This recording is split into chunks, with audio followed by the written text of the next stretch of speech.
तो स्वागत है दोस्तों आपका हमारी नई वीडियो में। मैं आपको भूत प्रेत और पैरानॉर्मल से जुड़ी कुछ ऐसी सच्ची स्टोरी सुनाता हूं जो लोगों के साथ घटी होती है और ये स्टोरी रियल होती है। तो आज मैं आपको एक ऐसी स्टोरी सुनाने वाला हूं मुंबई के नाला सुपारा की। मुंबई से अलग है, वैसे तो नाला सुपारा मुंबई में नहीं आता, मुंबई सिटी अलग है। नाला सुपारा जस्ट उससे अड़ के ही है, 1-2 किलोमीटर का फासला होगा बस। तो ये वहां की स्टोरी है। वहां पर एक किला है बहुत पुराना, राजा महाराजाओं का। तो उस किले पर कभी न कभी पोर्तुगीज लोगों ने भी राज किया हुआ था और कई बहुत सारी लड़ाइयां भी हुई थी उस किले पर। तो उसकी आज हम आपको एक स्टोरी सुनाने वाले हैं जो कि बहुत ही ज्यादा रियल और बहुत ही ज्यादा खतरनाक है, जो एक लड़के के साथ घटी थी। मुंबई का ही वो रहने वाला था। तो वीडियो शुरू करने से पहले अगर आपने हमारे चैनल को सब्सक्राइब नहीं किया तो हमारे चैनल को सब्सक्राइब करें और लाइक करें। एक छोटा सा कमेंट जरूर छोड़ कर जाएं, जिससे कि हमको मोटिवेशन मिलता रहेगा आपको नई नई स्टोरी सुनाने का। अगर आपके पास भी कोई ऐसी स्टोरी हो तो इस नंबर पर शेयर कर दीजिएगा, तो हम उसको नरेट करेंगे अपनी आवाज में। तो चलिए वीडियो शुरू करते हैं। तो नाला सुपारा में एक लड़का रहता था जिसका नाम था रूपेश और उसका एक दोस्त था विजय। तो रूपेश भूत प्रेतों में ऐसी चीजों को मानता तो नहीं था, लेकिन वो वीडियो बनाया करता था यूट्यूब के लिए, ऐसे कि जैसे कि कहीं जगह एक्सप्लोर करना चला गया और लोगों को, अपने दोस्तों को उसके बारे में बताया, और वो फेसबुक पे वीडियो बनाया करता था कुछ यूट्यूब पे डालने के लिए। और आज से 9 साल पुरानी बात है, 2016 की बात है। तो उस टाइम उसके व्यूज वगैरह अच्छे खासे आ रहे थे, अच्छा पैसा आ रहा था यूट्यूब से और जो है फेसबुक से। तो उसके घर वाले मना करते थे कि तुझको ऐसी जगह पर नहीं जाना चाहिए और इन चीजों से तुम्हारे साथ बुरा भी हो सकता है, बहुत ही गलत चीजें हैं। लेकिन वो भूत प्रेतों में इतना मानता नहीं था, वो अपने मम्मी पापा की बात बस ऐसे ही टाल दिया करता था। और उसके साथ जो उसका दोस्त था विजय, तो विजय और वो दोनों मिलकर वीडियो बनाया करते थे। लेकिन विजय कहीं ना कहीं भूत प्रेतों में मानता था और वो रूपेश से कहता रहता था कि रूपेश हमको ऐसा नहीं करना चाहिए, इतनी खतरनाक जगहों पर हमको रात को नहीं जाना चाहिए, शायद हमको अपना जो ट्रेंड है, जो हमारा कंटेंट है वो चेंज करना चाहिए, कुछ और कंटेंट हमको बनाना चाहिए।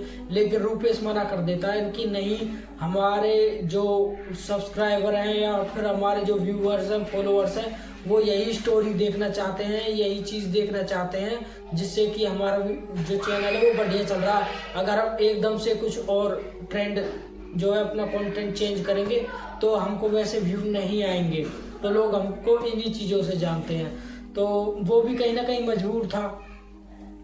तो फिर वो सोचता है, उसको उसका एक मिलने वाला बताता है कि यहाँ पर एक किला है जो कि राजा महाराजाओं का है और लोग उसको भूतिया बताते हैं। तो क्या रूपेश तुम वहां पर जा सकते हो इन्वेस्टिगेशन करने के लिए और तुम्हारी वीडियो भी बन जाएगी। तो उसके मन में ख्याल आता है कि हाँ यार, ये तो बढ़िया कह रहा है कि अच्छी वीडियो बन जाएगी किले में और जो भी कुछ होगा तो देख लेंगे।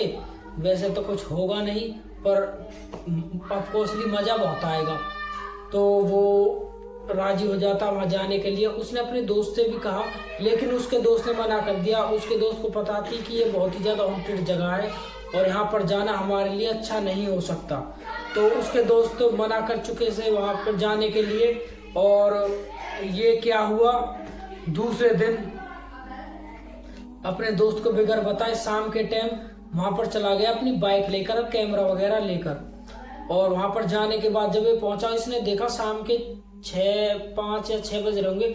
उस टाइम वहां पर काफी भीड़ थी, काफी घूमने फिरने जो लोग हैं वो वहां पर जो है टूरिस्ट वगैरह देखने आए हुए थे, जी बढ़िया किले को देखने आए हुए थे। तो इसने सोचा कि यार ऐसे तो मैं इन्वेस्टिगेशन नहीं कर सकता, लेकिन मुझको थोड़ा वेट करना होगा, थोड़ा सा अंधेरा और हो और ये लोग यहाँ से निकल जाएं।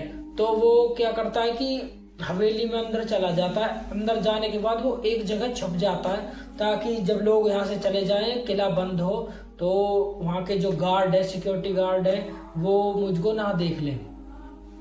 तो जैसे ही वो सब लोग टाइम चलते चलते वहां से निकल जाते हैं, 8 साढ़े 8 बजे वो किला बंद हो जाता है, तो सारे लोग वहां से निकल जाते हैं। तो फिर उसके बाद वो जैसे ही उसको दिख जाता है कि हाँ सारे लोग निकल गए हैं, सिक्योरिटी गार्ड वगैरह बाहर से ताला मारकर बाहर जो है चले गए यहाँ से, तो वो वहाँ से निकलता है और अपना कैमरा वैमरा लेकर रेडी हो जाता है, पूरे की वीडियो बनाने लगता है। अंधेरा बहुत ही ज्यादा था वहां पर, थोड़ी बहुत चंद्रमा की रोशनी थी और जो उसका गोप्रो था उसमें एक टॉर्च लगी हुई थी, तो उस टॉर्च की जहां तक विजुअल जा रहा था वहीं तक का उसको दिख रहा था, वैसे पूरा डार्क ब्लैक था, कहीं पर कोई रोशनी नहीं। और वो उस टाइम अंदर था, तो अंदर के टाइम वो जहाँ पर भी वीडियो अपने दोस्तों को बता रहा था कि देखो गाइज ऐसे ऐसे यहाँ पर ये हिस्ट्री है, वो मतलब वहाँ की हिस्ट्री समझा रहा था, यहाँ पर लोगों की जो है वॉर हुई, इतने लोग मारे गए, वो कुछ पढ़ ली थी उसने हिस्ट्री, तो बताने लगा। तो ऐसे चलते चलते एकदम से जैसे वो आगे की तरफ जा रहा था, पीछे से किसी की एकदम से आवाज आई कि कौन है, चले जाओ यहाँ से। और उसके बाद वो एकदम से ठहर गया और सुनने लगा कि यार ये शायद सिक्योरिटी गार्ड वो यहाँ पर आ गया है और वो मुझे पकड़ लेगा, तो ये वहां से दूसरी तरफ भागने लगा, सिक्योरिटी गार्ड जो उसको पकड़ ना ले। तो भागता भागता वो एक जगह पहुंच गया जहाँ पर कि लोग और जो टूरिस्ट वगैरह है वो वहां पर नहीं जाते, उस जगह पर जाना मना है, वो तहखाना था वहां का, और वहां पर एक सुंदर सा देवी का मंदिर था। तो वहां पर वो चला गया और वहां पर जो अपने दोस्तों को बता रहा था कि दोस्तों अभी मुझको सिक्योरिटी गार्ड पकड़ लेता और मैं वहां से जन कैसे निकल कर आया हूँ, शायद वो भी मेरा पीछा कर रहा होगा, ऐसे करके वो बता ही रहा था। एकदम से फिर दोबारा पीछे से आवाज आई, तुम चले जाओ यहाँ से वरना मैं तुमको देख लूंगी।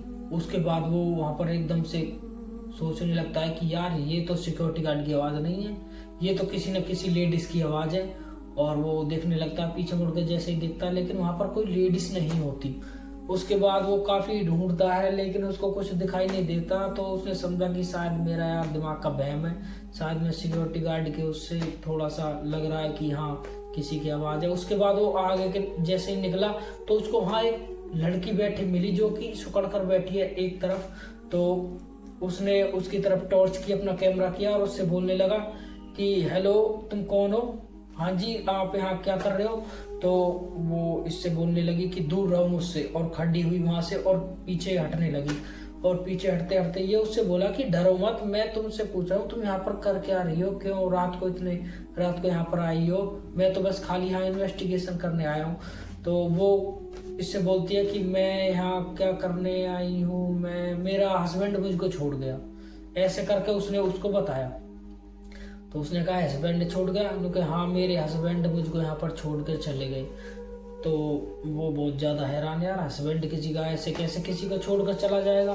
तो वो उससे पूछने लगा कि तुम्हारा घर कहाँ है ये वगैरह वगैरह। तो उसने बताया कि यहीं पास ही में मेरा घर है।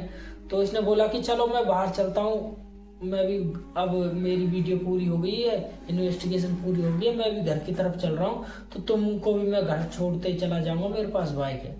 तो पहले तो औरत सोचने लगती है, उसके बाद वो कहती है ठीक है मैं तुम्हारे साथ चलती हूँ। तो इसको एक खुफिया रास्ता पता था वहाँ का, उसके जो दोस्त ने इसको बताया था उस किले के बारे में, तो इसने सुन लिया था और इसको पूरा विजुअल हो गया था उस खुफिया रास्ते के। अक्सर होता है कि महलों में राजा महाराजा बनाते हैं कोई खुफिया रास्ता, तो वहां से खुफिया रास्ता से निकल जाता है। और निकलने के बाद जो इसने दूसरी तरफ अपनी बाइक खड़ी की हुई थी उस पर बैठता है और उस लड़की को बोलता है कि तुम भी बैठ जाओ और मैं तुमको घर छोड़ते हुए और मैं फिर अपने घर चला जाऊंगा। तो वो इसके बाइक पर बैठ जाती है। उसके बाद ये जब बाइक स्टार्ट करता है तो थोड़ी सी आगे चलता है, देखता कि यार बाइक में पीछे ऐसे लग तो नहीं रहा कि बाइक पे कोई बैठा है मेरे पीछे, कि बाइक में वजन हो। तो उसने पीछे मुड़कर देखा तो पीछे कोई भी नहीं था। उसके बाद वो एकदम से बाइक से उतरता है और अपनी जो गोप्रो में उसकी टॉर्च थी वो ऑन करके देखने लगता है। थोड़ी थोड़ी चांदनी रात भी थी, तो देखने लगता है कि यार ये औरत 2 मिनट में अभी तो मेरे साथ बैठी थी, 2 मिनट में एकदम से कहाँ गायब हो गई। उसके बाद वो देखता देखता बहुत ज्यादा डर जाता है, क्योंकि वहां आसपास कुछ भी नहीं था, बस खाली सुनसान रास्ता था एक। तो एकदम से वो देखता है कि वहां पर सुनसान रास्ते पर एक बाइक आ रही है। तो उसकी रोशनी एकदम से तेज होती चली जाती है, उसके पास आके वो बाइक रुकती है। तो और कोई नहीं था, उसका दोस्त था। तो उसका दोस्त राजू उससे बोलता है कि विजय, उसका दोस्त विजय उससे बोलता है कि हाँ यार तू विपिन तू यहाँ कर क्या रहा, तू इसके अंदर नहीं गया या तेरी इन्वेस्टिगेशन पूरी हो गई? मैं तो यार इसलिए आया हूँ कि मुझको तेरे साथ आना चाहिए था, तुझको अकेला नहीं छोड़ना चाहिए था मुझको, तो मुझको बहुत बुरा लग रहा है लेकिन मैं फिर भी आ गया। तो उसने कहा कि हाँ यार इन्वेस्टिगेशन तो पूरी हो गई लेकिन मेरे साथ ये हुआ। उसने पूरी अपनी जो स्टोरी है वो अपने दोस्त को बता दी कि मुझको एक वहाँ पर एक लड़की मिली और ऐसे ऐसे मैंने उसको बाइक पर बैठाया और वो गायब हो गई। उसके बाद उसका दोस्त उसको दिलासा देता है, वो पूरा पूरा पसीने पसीने हो रहा था और उसका दोस्त कहता है उससे कोई नहीं तो अपनी बाइक लेकर चल हम घर चलते हैं। तो ये दोनों अपनी बाइक लेकर घर चले जाते हैं। उसके बाद ये रात को सो नहीं पाता और उसी चीज के बारे में सोचता रहता है, यार वो औरत कौन थी, कहाँ पर गई और उसके साथ क्या हुआ, ये मतलब कई चीज उसके दिमाग में चलती रहती थी वहाँ। तो उसने सोचा कि मुझको प्रॉपर इसके बारे में सर्च करना चाहिए। तो उसने अपना लैपटॉप उठाया और उसमें सारी चीज सर्च करने लगी। तो उसमें एक कहानी मिली जो कि ये कहानी थी कि उसमें जो एक किला था उसमें एक मंदिर था और वो मंदिर अब भी है, माता का मंदिर। तो वहाँ पर एक औरत आई करती थी डेली के डेली वहाँ पर पूजा करने अपनी आस्था से, वो माता जी को बहुत मानती थी। तो आस पड़ोस में जितना भी पास उसका मंदिर था माता का, बस वो किले में जो मंदिर था वही था, तो वहीं आया करती थी। तो उसके हस्बैंड जो है वो दारू वगैरह पीते थे, शराब वगैरह, तो वो उस पर शक करने लगे कि ये किसी से मिलने जाती है। उसके बाद वो धीरे धीरे उसको समझाते रहे लेकिन वो कहती थी उससे कि मैं बस खाली मंदिर में पूजा करने जाती हूँ, लेकिन उसने उसकी बात पर यकीन नहीं किया। एक दिन फ्रस्ट्रेशन में आकर उसने उस औरत को मार दिया और मारने के बाद उसको उसी किले में दफना दिया वहीं पर। तो उसके बाद जो है उस औरत की आत्मा अब भी वहां पर घूमती रहती है और अपने पति का इंतजार करती है कि जो भी मतलब मेरा पति यहाँ पर आए और मैं उससे अपना बदला ले सकूं, और उसकी आत्मा अब भी बदले में वहां पर घूमती रहती है। तो दोस्तों ऐसे ही वहां के आस पड़ोस के जो लोग हैं उन्होंने भी कई चीज बताई है उस औरत के बारे में कि वो औरत दिखती रहती है यहाँ पर, रात को कोई भी हवेली में नहीं जाता, ऐसा ऐसा कहना था। तो वो लड़का उसको पढ़कर बहुत ही ज्यादा फ्रस्ट्रेटेड हो गया कि यार आज मैं शायद बच गया, मेरी किस्मत अच्छी थी वरना मैं भी मर जाता। उसके बाद उस लड़के को इन चीज़ों पर यकीन होना चालू हो गया और उसने अब कभी भी इस महल में रात को जो है अपनी वीडियो वगैरह या फिर इन्वेस्टिगेशन कभी नहीं की। और ज़्यादातर जो लोग बताते हैं कि ज़्यादा डरावनी जगह वहाँ पर इन्वेस्टिगेशन के लिए जाता भी नहीं, क्योंकि इसको बिलीव हो गया इसके साथ जो हुआ, तो उससे ये समझ गया कि हाँ ये चीज़ें होती हैं। और वीडियो शुरू करते हैं। अमन नाम का एक लड़का जो कि बेंगलुरु में जॉब की तलाश कर रहा था, उसकी अभी पढ़ाई कंप्लीट हुई थी, मेडिकल डी फार्मेसी वगैरह उसने पढ़ाई की थी और उसकी पढ़ाई इस टाइम कंप्लीट हो चुकी थी। तो वो कुछ जॉब ढूंढ रहा था अपने लिए। तो कई महीने ट्राई करने के बाद उसका एक दोस्त है, उसने उसको एक जॉब बताई कि एक मेडिकल है उसके पास जाओ, वो अंकल आपको जॉब दे देंगे, उनके पास जॉब है। उन्होंने मुझसे कहा था कि मुझको जॉब के लिए कोई लड़का चाहिए। तो वो ऐसा ही करता है, वो अंकल के पास जाता है, उस अंकल का नाम है आहूजा अंकल। तो आहूजा अंकल के पास अमन जाता है और उनसे जॉब के लिए बोलता है कि आपने मेरे दोस्त से जॉब के लिए बोला था कि आपको एक लड़का चाहिए। तो ये बताता है कि मैंने ये किए, सब कुछ अपना डॉक्यूमेंट वगैरह सब कुछ दिखाता है। तो अंकल इसके मार्क्स वगैरह देखकर बहुत ही ज्यादा खुश हुए। तो अंकल उसको कहते हैं कि तुम्हारी जॉब ये होगी कि मेडिसिन एक हॉस्पिटल से दूसरे हॉस्पिटल पहुंचाना, ये तुम्हारा जॉब रहेगा और तुमको बड़ी अर्जेंटली में जो है वो मेडिसिन पहुंचानी होगी और जो इंसेंटिव है, किराए का खर्चा है, पैसा है, वो तुमको मिल जाएगा और तुम्हारी तनख्वाह होगी 20,000 रुपये। तो वो सुनने के बाद वो बहुत ही ज्यादा खुश हो जाता है कि 20,000 रुपये, ये कम से कम 2018-19 की बात है, उस टाइम 20,000 रुपये बहुत ही ज्यादा हुआ करते थे, बड़ी मतलब सही हुआ करते थे एक फ्रेशर जॉब के लिए। तो वो बहुत ही ज्यादा खुश हो जाता है। तो अंकल उससे कह देते हैं तू एक काम कर, कल सुबह सुबह आ जाना और तुमको यहाँ से और मैं तुम्हारे लिए एक टिकट बुक करा देता हूँ ट्रेन की, तुमको तमिलनाडु जाना होगा, वहां पर दवाइयाँ पहुंचानी होगी, 3-4 दिन में तुम वापस आ जाना। तो वो कहता है कि अंकल ठीक है, मैं सुबह आ जाऊंगा। तो वो अपने घर जाता है, खुशी से घर के लिए मिठाई वगैरह लेके जाता है, घर वालों को मिठाई खिलाता है कि मेरी जॉब लग गई है और बहुत अच्छी जॉब है और 20,000 रुपये सैलरी भी मिलेगी। तो घर वाले भी बहुत ही ज्यादा खुश हुए उसकी इन बातों को सुनने के बाद। तो वो दिन आ जाता है फाइनली, अब उसको जाना है तमिलनाडु। तो वो जब पहुंचता है अंकल के पास, तो अंकल कुछ ना कुछ दवाई उसको दे देते हैं कि ये दवाई है और बहुत महंगी दवाई है और ये तुमको कल शाम तक पहुंचानी है हॉस्पिटल में, और वहां बहुत अर्जेंट, बहुत ही ज्यादा जरूरत है इन दवाइयों की, तो कल शाम तक ये पहुंच जानी चाहिए और गुम नहीं होनी चाहिए। और उसको किराए वगैरह के अंकल कुछ पैसे पकड़ाते हैं, कुछ उसके खर्च के लिए, खाने के लिए पैसे पकड़ा देते हैं और कहते हैं तू ले जा दवाई यहाँ से। तो वो दवाई लेके अपनी रेल की टिकट लेके वो ट्रेन में बैठ जाता है और वहां से निकल जाता है। तो वो कम से कम शाम के 6-6:30 बजे पहुंच गया था स्टेशन पर, मतलब तमिलनाडु स्टेशन पर पहुंच गया था। तो तमिलनाडु स्टेशन पहुंचने के बाद उसने चारों तरफ देखा कि अभी तो चहल पहले, कोई ना कोई सवारी तो मिल ही जाएगी। तमिलनाडु से भी 40-50 किलोमीटर दूर एक गांव पड़ता है, उस गांव में उसको दवाई पहुंचानी थी। वहां एक हॉस्पिटल है, तो उस हॉस्पिटल में इसको दवाई पहुंचानी थी। तो ये तमिलनाडु स्टेशन पर उतरता है और देखने लगता है कि यहाँ पर किसी को हिंदी आती है नहीं आती। तो ऐसे कई लोगों से पूछता है, लेकिन किसी को भी वहां पर हिंदी आती नहीं थी, ज्यादातर लोग उसको ऐसे मिले थे। तो ये थोड़ा सोचता है मैं किसी से इंग्लिश में बात करूंगा, कोई इंग्लिश बोलने वाला मिल जाए। तो दूर कहीं एक अंकल दिखे इसको जो कि चाय बेच रहे हैं, ये उसके पास गया अंकल जी के पास और उससे बात करनी चालू कर दी। तो वो अंकल भी यूपी के थे, वो हिंदी जानते थे। तो वो अंकल से बोलता है कि अंकल जी मुझको इस पते पर जाना है, अंकल को पता दिखाता। तो अंकल कहते हैं कि तुम तो यार बहुत लेट हो गए, यहाँ से अभी एक बस गई है जो कि सीधा वहीं तुमको उतार देती 1-1.5 घंटे में, लेकिन अब तो शायद तुम्हारा जाना मुश्किल है, क्योंकि इस टाइम कोई भी बस वगैरह, कोई भी रिक्शा वगैरह वहां पर जाने के लिए तुमको नहीं मिल सकता और तुम तो बहुत मुसीबत में फंस गए हो। तो वो बोलता है अंकल जी कुछ ना कुछ तो बताओ, कुछ ना कुछ तो सवारी होगी जाने के लिए। लेकिन अंकल जी मना कर देते हैं क्लियर कि यहाँ पर अब एक भी सवारी तुमको नहीं मिलेगी वहां जाने के लिए। तुम एक काम कर सकते हो, यहीं पर आस पड़ोस में मेरा घर है, तुम बेशक से वहां रुक सकते हो आज और सुबह वहां से निकल जाना, सुबह तुमको बस मिल जाएगी। तो वो कहता है अंकल जी नहीं, मुझको दवाई पहुंचानी है और ये बहुत ही अर्जेंट है, आज शाम 8-9 बजे तक मुझको दवाई पहुंचानी है और मैं तो लेट हो जाऊंगा।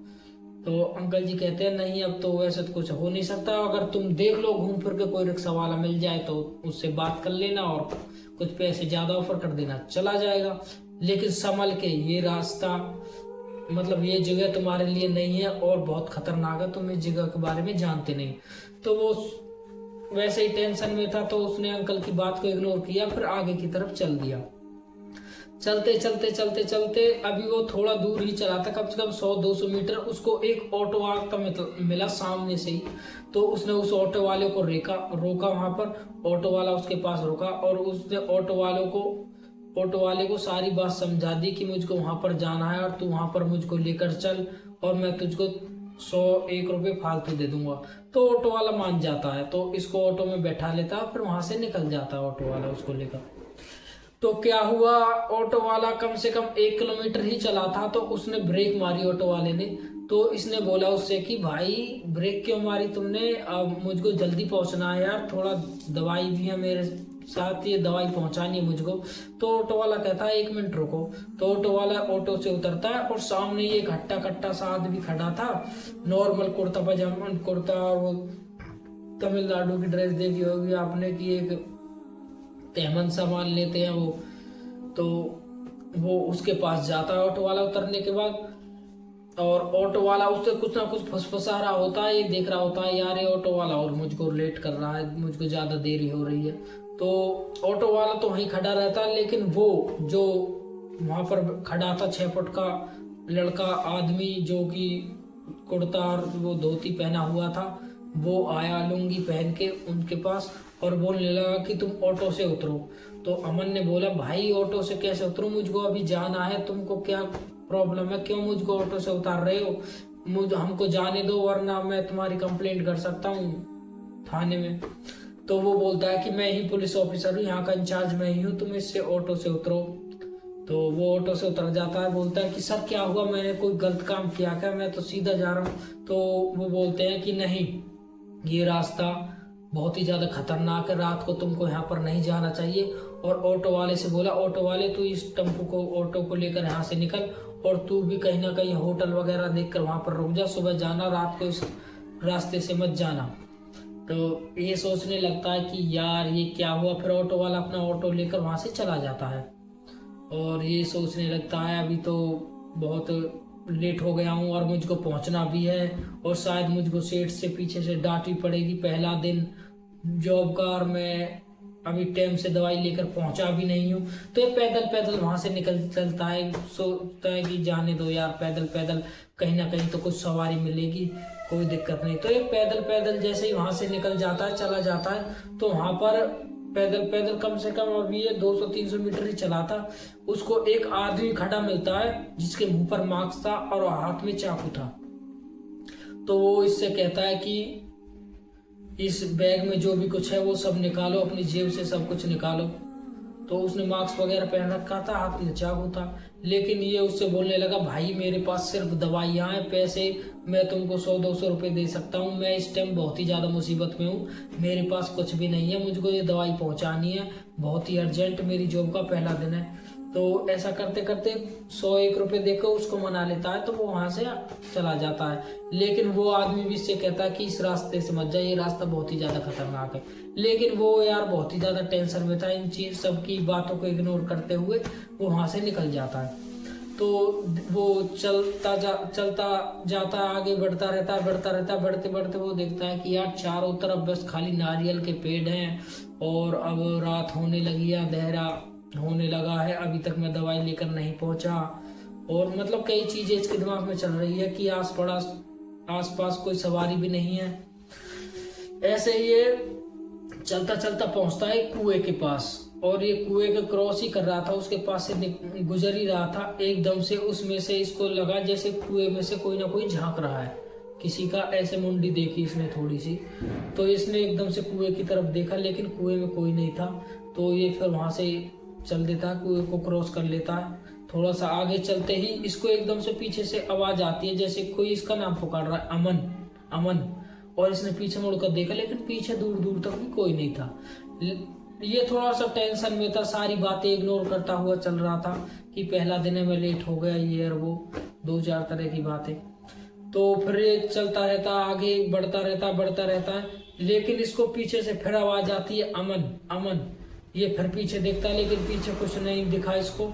अब ये डरने लगा, ये सोचने लगा कुछ ना कुछ तो जरूर है यहाँ पर रास्ते पर। और इसको वो बातें याद आने लगी कि उस चाय वाले अंकल ने भी कहा था कि ये रास्ता खतरनाक है, पुलिस वाले ने भी कहा था, और जो ये चोर मिला उसने भी मुझसे कहा था ये रास्ता खतरनाक है, लेकिन कुछ ना कुछ तो है इस रास्ते पर जिससे सब मुझको रोक रहे हैं और मेरे साथ ये चीजें हो रही हैं।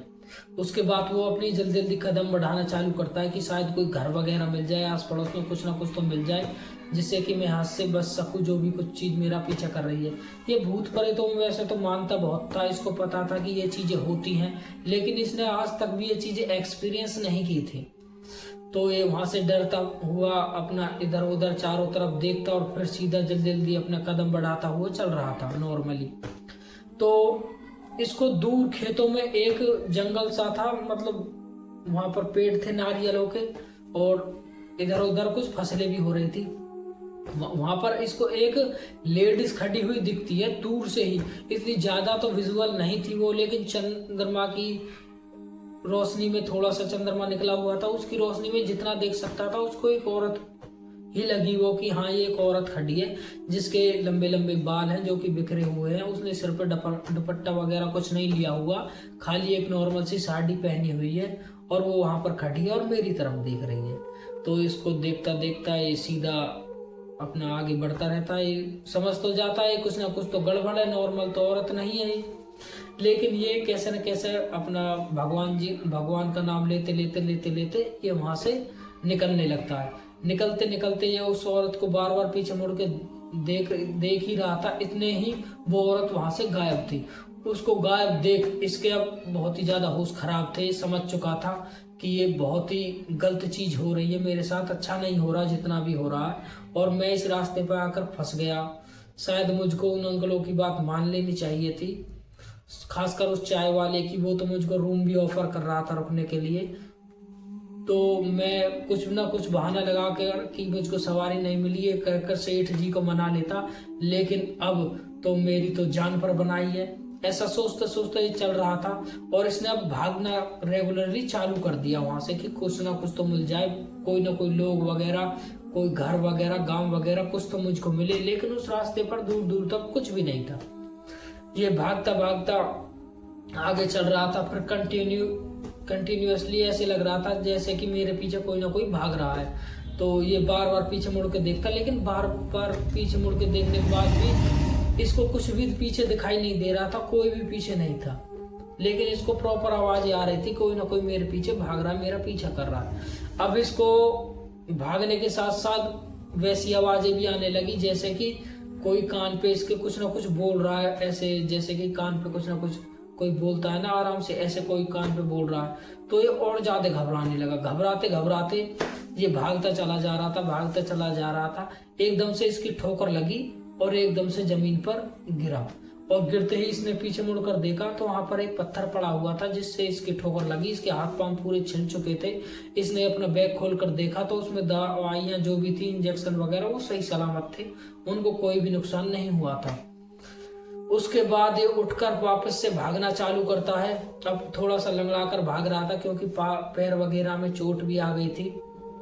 उसके बाद भागते भागते ये किसी न किसी चीज से एकदम से टकराया, और टकराने के बाद ये पीछे गिरा, और इसने जब सामने देखा अपना मुंह घुमाकर कि मैं किस चीज से टकराया हूँ, तो उसको देखने के बाद ये बहुत ही ज्यादा घबरा गया, क्योंकि उसके सामने वही औरत खड़ी थी जो पहले खेत में खड़ी थी, और उसकी आंखें लाल है और लंबे लंबे उसके बाल हैं, और वो इसकी तरफ देख रही है, इसकी तरफ क्रीपी सी स्माइल कर और बढ़ रही है इसकी तरफ। तो उसके देखने के बाद ये बहुत ही ज्यादा घबरा चुका था, डर चुका था।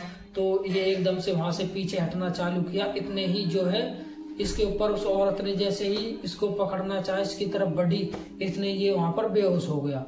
तो सुबह अब हो चुकी थी। आसपास के जो लोग थे वो इसके चारों तरफ खड़े थे। इसकी आंख खुली, इसने देखा कि चारों तरफ मेरे वहां के लोग खड़े हुए हैं, और उन्होंने इसको खड़ा किया। फिर वो इसको अपनी बाइक वगैरह पर बैठा कर अस्पताल लेकर गए, और अस्पताल में जो है इसको कुछ दवाइयां वगैरह दी गई, और इसको वो पूछने लगे अस्पताल वाले कि तुम्हारा साथ हुआ क्या। तो इसने सब कुछ बता दी कि मेरे साथ ये हुआ, मुझको वहां पर दवाई पहुंचानी थी, और मैं इस रास्ते से जा रहा था, मुझको यहाँ पर एक औरत दिखी। उसने सारी जो स्टोरी उसके साथ हुई थी, जो कहानी सारी उसने उन लोगों को बता दी। बताने के बाद वो लोग उनको बताया कि ये रास्ता बहुत ही ज्यादा खतरनाक है। क्या हुआ, कुछ सालों पहले यहाँ पर जो एक कुआं है, इसमें एक पूरी की पूरी फैमिली जो है डूब के मर गई थी। वो पूरी फैमिली जो इस रास्ते पर घूमती है, तो आगे से इस रास्ते पर जब भी आए तो रात में सफर नहीं करना, और जो लोग तुमको समझाए वही बात मानना। तो उसके बाद ये कभी भी उस रास्ते से नहीं गया। दूसरे दिन ये अपना इंजेक्शन लेकर वहां पर पहुंच गया, और इसकी जॉब भी सही चल रही थी। इसने बता दिया जो भी इसके साथ साथ हुआ, तो सेठ जी भी समझ गए थे। तो दोस्तों ये थी आज की स्टोरी। अगर स्टोरी आपको अच्छी लगे तो हमारे चैनल को सब्सक्राइब कर दीजिए। मिलते हैं हम आपको अगली वीडियो।